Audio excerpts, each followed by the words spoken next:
નમસ્તે ગુરુજી, એક છોકરીનો જન્મ થવાની તૈયારી છે, ફટાફટ એની રાશિ લખાવો મને. બોલ બચ્ચા. એનો જન્મ ક્યાં આપવાનો? એકદમ પૈસા વાળા ઘરમાં, કરોડપતિના ઘરમાં જન્મ આપી દો ફટાફટ. ઓકે ગુરુજી. ગુરુજી, ભણવામાં કેવું કરવાનું? 200% માઇન્ડ કરી નાખો, પણ ખાલી એનું મગજ ટેન્શનમાં રાખો. લગનમાં કેવું? લગન ફટ લઈને થઈ જવા જોઈએ 18 વર્ષે. એના સાસરિયામાં ઘર કેવું? 2500 ભેંસનો તબેલો કરી નાખો, સોનું ઉપાડે આમ તૂટી જ આવી જોઈએ રાત દાડો. એનો પતિ? એના પતિને 4 સેટિંગ કરી નાખો ને રાત દિવસ વેમ ના જ આવી જોઈએ. ઓકે ગુરુજી. એની હાહુ? એની હાહુ કોડિયા ફાડ, રોજ દાડો ઉગીને ઝઘડો થવો જોઈએ, લખો.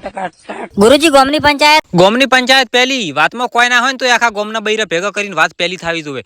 વાત 1% ની હોય ને 500% થવી જોઈએ. આખા ગોમમાં વાત ફેલાઈ જવી જોઈએ, ફટાફટ લખો. ગુરુજી, પાડોશીમ? પાડોશીમ કાપા મુનસી ના આપી જોઈએ. આ ઘરની વાત પેલા કરીને, પેલા ઘરની વાત આ કરે. પાડોશીમ હમ રહેવો જ ના જોઈએ, એના કારણે લખો ફટાફટ. અને પાડોશીમ ઝઘડો થાય ને તો આખા ગોમમાં ઘરે ઘરે કેવા આવી જોઈએ, લખો.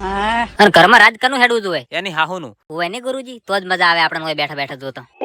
હાહુ ને વહુ ને ઝઘડા લખ્યા, હવે લખાઈ જા ગુરુજી. હારું જો.